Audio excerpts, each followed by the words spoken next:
السلام علیکم ورحمۃ اللہ۔ ابو بشرا بھائی، آپ کا سوال ہے نور اور کتاب مبین۔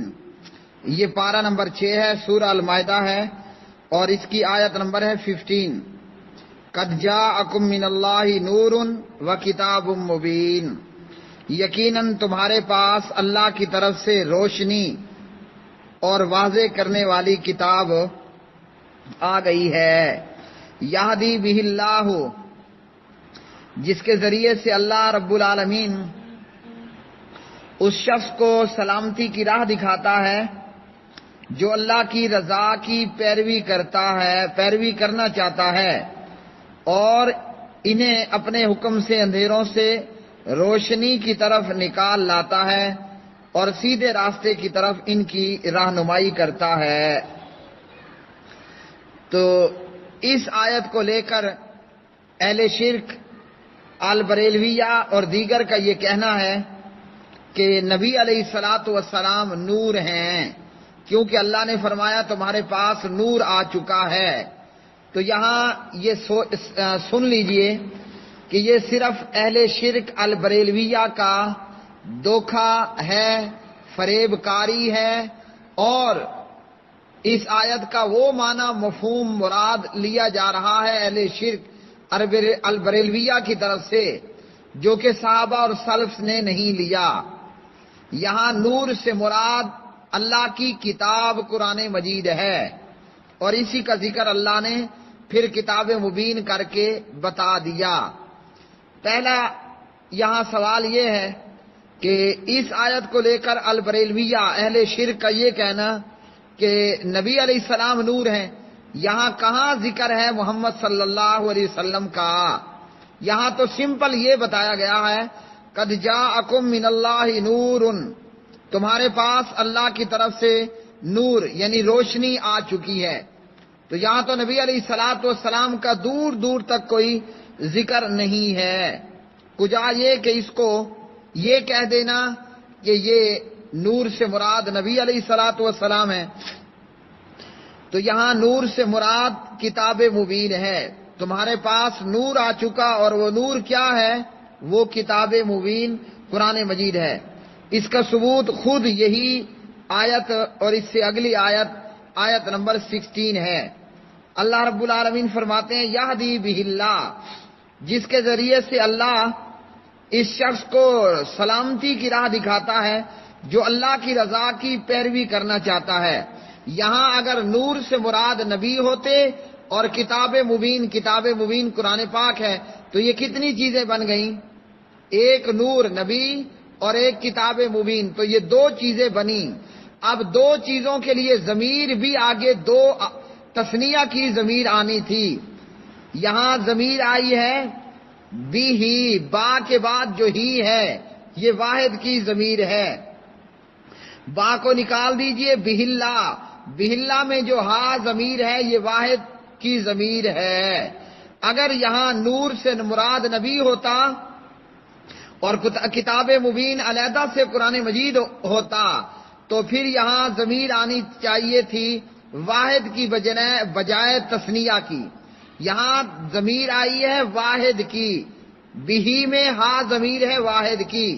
اگر نور نبی اور کتاب مبین قرآن مجید تو یہ دو چیزیں بنی، ضمیر آنی چاہیے تھی تثنیہ کی۔ یہدی بہما، اللہ ان کے ذریعے ہدایت دیتا ہے، یعنی قرآن پاک اور نبی علیہ الصلاۃ والسلام۔ تو ضمیر کتنی آئی ہے؟ واحد آئی ہے، ایک آئی ہے، تو معنی بنے گا یہدی بہ اللہ، اس کے ذریعے۔ یہ کیا ہے؟ یہ نور ہے، نور روشنی، اور وہ روشنی کیا ہے؟ وہ کتاب مبین، وہ قرآن پاک ہے۔ تو البریلویہ کا یہ کہنا کہ نور علیحدہ ہے اور کتاب علیحدہ ہے تو یہ بات درست نہیں۔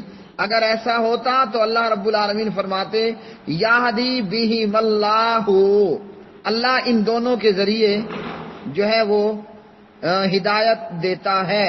اب اس کو لے کر انہوں نے یہ عقیدہ گڑھ لیا نور من نور اللہ، نبی اللہ کے نور میں سے نور ہیں، جبکہ اللہ کا تو یہ اعلان عام ہے کہ اللہ کی ذات ایک ہے، وہ بے نیاز ہے، نہ وہ کسی کی اولاد ہے نہ کوئی اسی کی نہ کوئی اس کی اولاد ہے۔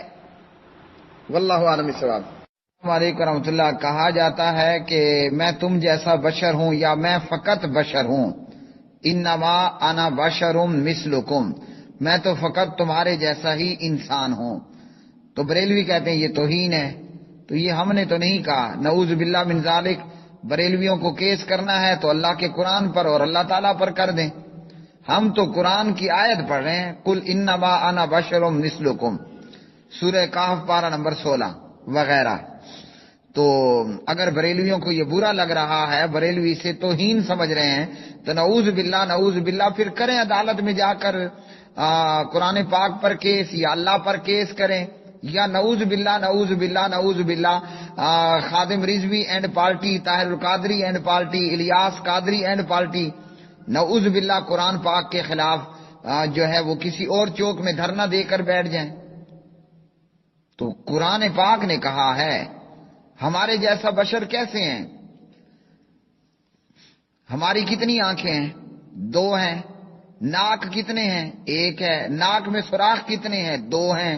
ہمارے منہ میں دانت ہیں، کتنے دانت ہیں؟ 24 دانت ہیں۔ ہمارے 2 ہونٹ ہیں، ہونٹوں پر مونچھیں ہیں، تھوڑی نیچے داڑھی ہے۔ ہمارے 2 کان ہیں، اسی طرح ہماری 2 ٹانگیں ہیں، ہمارے 2 ہاتھ ہیں، اسی طرح ہمارا دل ہے، اور اسی طرح ہمارے پیٹ میں پھیپھڑے ہیں، معدہ ہے، اور اسی طرح ہمارے گردے ہیں، اسی طرح ہمارا پتا ہے۔ یہی سارا کچھ جناب آمنہ اور عبداللہ کے بیٹے محمد الرسول اللہ صلی اللہ علیہ وسلم کا ہے۔ ہم جیسے پاؤں سے چلتے ہیں، نبی علیہ السلام بھی پاؤں سے چلتے تھے۔ ہم جیسے منہ سے کھاتے ہیں، ناک سے سونگھتے ہیں، آنکھوں سے دیکھتے ہیں، کانوں سے سنتے ہیں، اور دل و دماغ سے سوچ کر فیصلہ کرتے ہیں، ویسے ہی نبی علیہ السلام کرتے تھے۔ ہم جیسے سوتے ہیں ویسے ہی نبی علیہ السلام سوتے تھے۔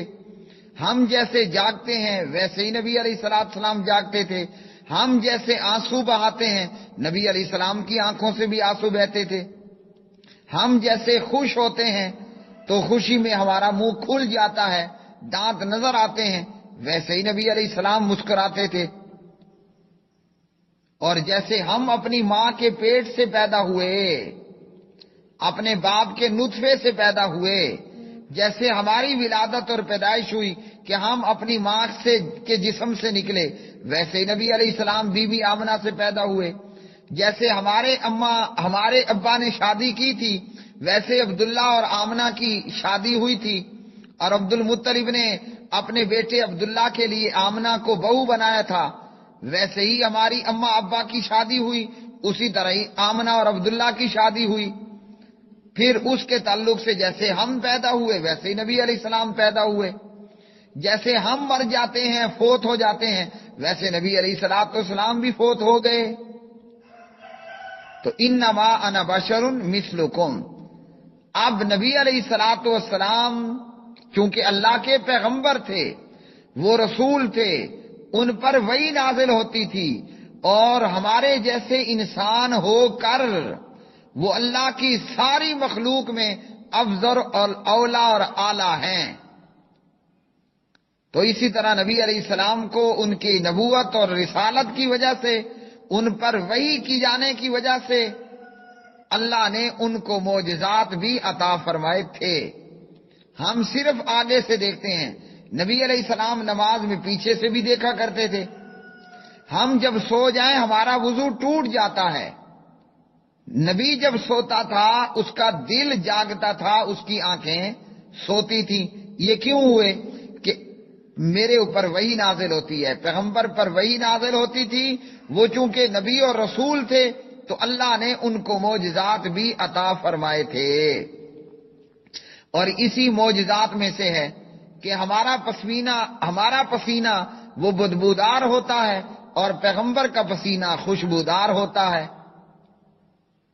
باقی انما انا بشر مثلکم۔ اب اگر یہ توہین ہے، بریلوی اللہ کے خلاف، قرآن کے خلاف دھرنا دیں، مقدمے کریں عدالتوں میں جا کر۔ اس تعلق سے اہل حدیث یا اہل توحید کو برا بھلا کہنا، ہم کوئی اپنے باپ کی کہانی بیان نہیں کر رہے، ہم کسی کتاب کا جنتر اور منتر نہیں پڑھ رہے. ہم جو کہہ رہے ہیں وید اور بھگوت گیتا سے نہیں کہہ رہے. انما انا بشر مثلکم، ہم جو کہہ رہے ہیں وہ اللہ کا قرآن ہے. اور کوئی دنیا کا شخص جو ہم پڑھ رہے ہیں اس کا قرآن ہونے کے تعلق سے انکار نہیں کر سکتا. قل انما انا بشر مثلکم یوحی الی انما الہکم الہ واحد. ہم نے جو پڑھا، جو کہا، یہ کیا ہے؟ یہ اللہ کا قرآن ہے. تو زبان ہماری ہے، کلام تو اللہ کا ہے. زبان ہماری ہے، قرآن تو اللہ کی کتاب ہے، اللہ کی وحی ہے، اللہ کا کلام ہے. ہم پہ غصہ کرنے کی بجائے نعوذ باللہ نعوذ باللہ کوئی توہین سمجھتا ہے، کوئی غصہ کرتا ہے تو وہ اللہ کے خلاف نکل پڑے، اور اللہ سبحانہ و تعالی پھر اس کو دیکھے گا کہ اس کا کیا حشر کرتا ہے اللہ تعالی. ہمیں تو شاید مار دیا جائے، کاٹ دیا جائے، ہم کچھ نہ کر سکیں. جو ہم کہہ رہے ہیں، پڑھ رہے ہیں، بتا رہے ہیں وہ اللہ کا قرآن اور نبی علیہ السلام کا فرمان. فَقُولُوا إِنَّمَا أَنَا عَبْدُ اللَّهِ وَرَسُولُهُ او کما قال علیہ الصلوۃ والسلام. پیارے نبی صلی اللہ علیہ وسلم نے فرمایا کہ تم مجھے فقط اللہ کا بندہ اور رسول کہو. میں کیا ہوں؟ میں فقط اللہ کا بندہ اور اس کا رسول ہوں، عبداللہ ہوں اور رسول اللہ ہوں. یہ پیارے نبی علیہ الصلوۃ والسلام نے ہمیں بتایا ہے. تو اس لیے نبی علیہ السلام ہمارے جیسے انسان ہیں، یہ کوئی توہین نہیں ہے اور نہ یہ جو ہے وہ گستاخی ہے. یہ بات تو خود اللہ سبحانہ و تعالی نے قرآن پاک کے اندر ارشاد فرما دی، اور نبی علیہ الصلوۃ والسلام نے اپنی احادیث کے اندر اس کے تعلق سے ہمیں بتا دیا. جیسا کہ یہ میرے سامنے حدیث آ چکی ہے، صحیح بخاری ہے 3445 اور راوی ہیں اس میں عمر بن خطاب رضی اللہ تعالی عنہ. لا تطرونی کما اطرت النصارى ابن مریم، میری شان میں بڑھوتری اور غلو نہ کرنا جیسے عیسائیوں نے ابن مریم کی شان میں کیا. فإنما انا عبدہ، میں تو فقط اللہ کا بندہ ہوں. فقولوا عبد اللہ ورسولہ، تم مجھے عبداللہ کہو، رسول اللہ کہو. اب مقدمہ کرنا ہے تو صحیح بخاری کے خلاف کریں بریلوی. واللہ اعلم الصواب.